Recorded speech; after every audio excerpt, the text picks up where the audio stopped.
এখানে কাচকি মাছের মরিচ খোলা হচ্ছে।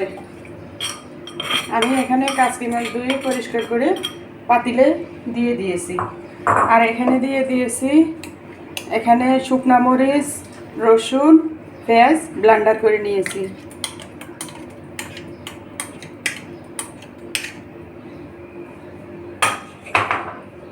দিয়ে দিব টমেটো কুচি, সামান্য পরিমাণে হলুদ গুঁড়া, স্বাদ মতো লবণ আর সরিষার তেল।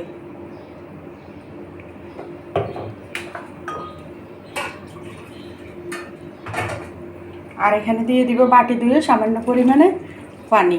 আমি আর এখানে পানি ব্যবহার করব না। এই যে সব কিছু আমি একসাথে মেখে বসাই দিব।